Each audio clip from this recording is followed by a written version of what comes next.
Hi everyone, welcome to Becky's Crafts and Goodies. I hope you're all okay. We do lots of things on the channel here. We do craft videos, we do shopping videos, we do vlogs, we do baking videos, and it's a baking video that we've got here for you today.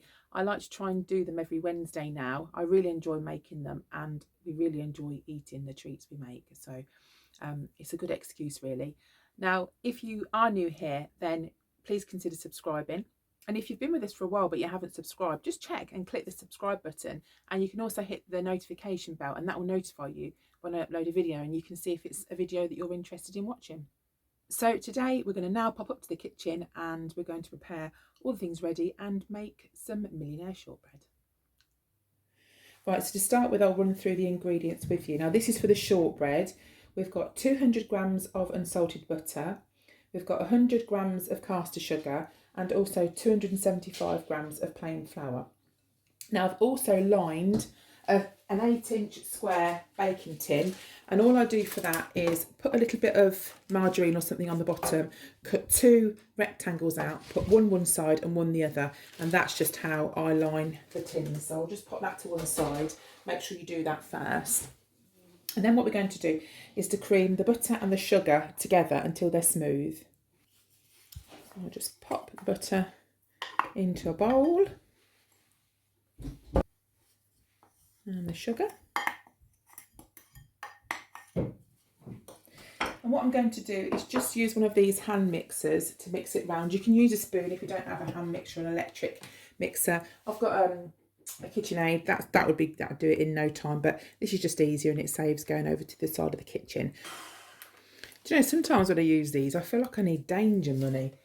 I feel like it flings everywhere. And you get it all stuck in these beaters, which is an absolute pain. Right, now that's done, we're going to add the flour, and we're going to just add this gradually and just sort of mix it in. I'll probably put it in about 3 parts or something like that. I'm just going to give it a mix around. I mean, I'm using this spatula, but I'll switch to this wooden spoon.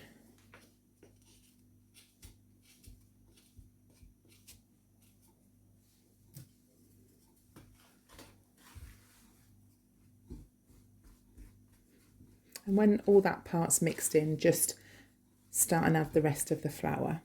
All right, there we go, that's that part.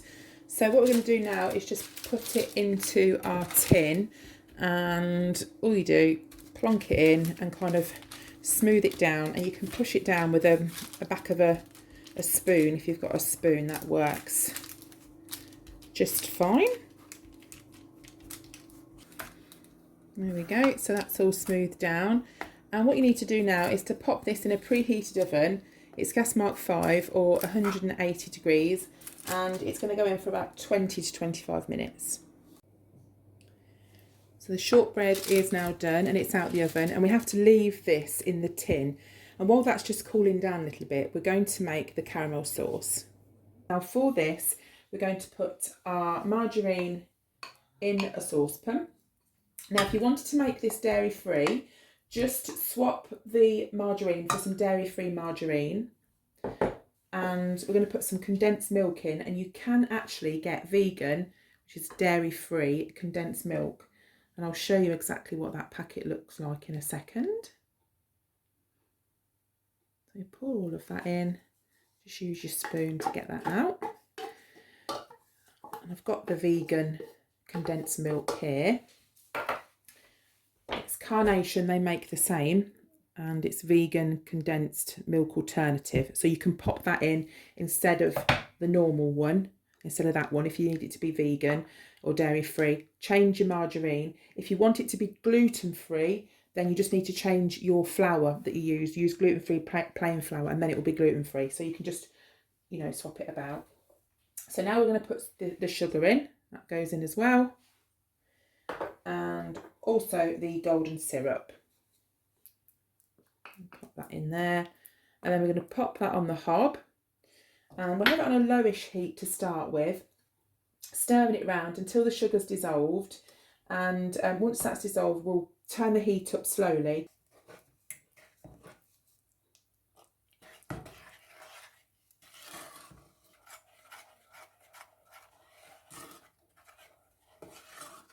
Right, so I think we're around about dissolved all the sugar now.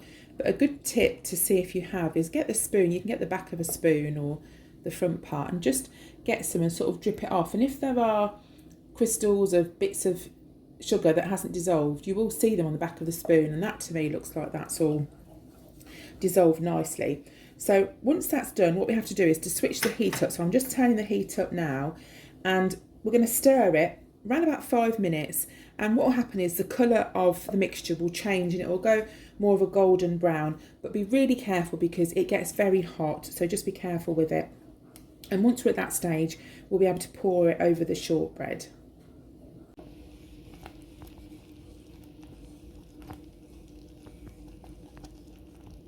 Right, so we're all done now, and I just want to give you a word of warning. When I was heating this up, it actually started to turn brown quite quickly. You have to watch it doesn't catch on the bottom, because mine started to go, and I just whisked it sort of round really quickly. So keep stirring it and watch it doesn't sort of catch on the bottom bit. But I think we've rescued this okay.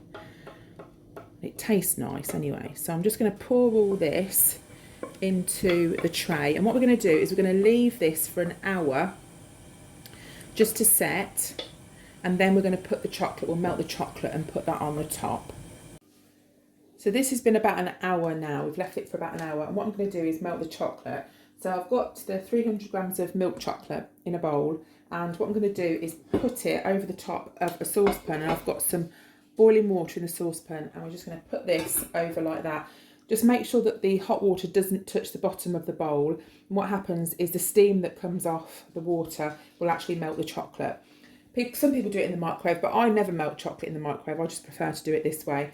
So just need a wooden spoon, stir that round, melt the chocolate, and then we can pour it on top of the slice and it'll all be done.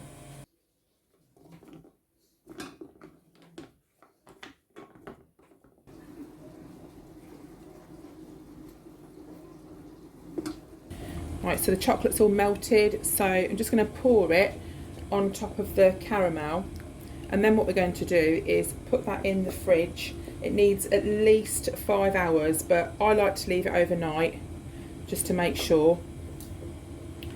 Just makes it a little bit easier. I pop that on there and then just spread it out. Now if you wanted to, you could do a mixture of milk, chocolate and white chocolate if you wanted to. There we go. So that's all covered there. I'm going to leave that. I'm just passing this spoon to Ebony because she wants to lick the spoon. I'm going to leave this for a little while before I put it in the fridge because the chocolate's hot. We'll pop it in the fridge, leave it there, and then we'll slice it and put it all up in the morning. Here we are. It's the next day and it's all set lovely.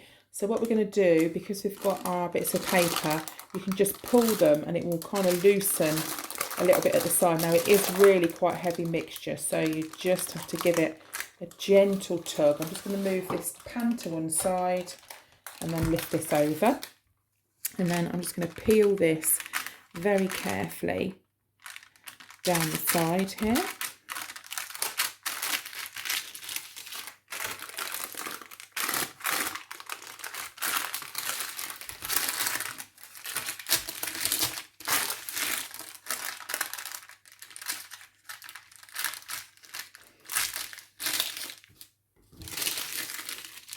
Right, now this has been out for around about half an hour, and if you take it straight out of the fridge and you try and cut it, the chocolate will be really hard. So just take it out, leave it on the side, leave it in room temperature, and then all that's left to do is to cut it. So depending what size kind of slices and chunks you want, just get a knife and just slice it into bite size or chunks. There we go. So they're all finished. I've cut them and put them onto a plate. The only thing I would say is I used an 8-inch square tin, and I would probably use a 10-inch or slightly bigger one because I think the biscuit base is a bit too big. This is the first time I've made them, so I'd probably do that. And there's a bit too much filling, the middle caramel bit. So if you use a bigger tray than what I did, I think that would be so much better. And make sure you leave them out a little while. I'd probably give them at least an hour out of the fridge before cutting them because it is quite hard to get through the chocolate. But they do taste very nice. So we've had some people try them. They do taste very nice. So I hope you've enjoyed watching this. I hope I've inspired you to have a go. And I'll see you again soon. You take care. Bye for now.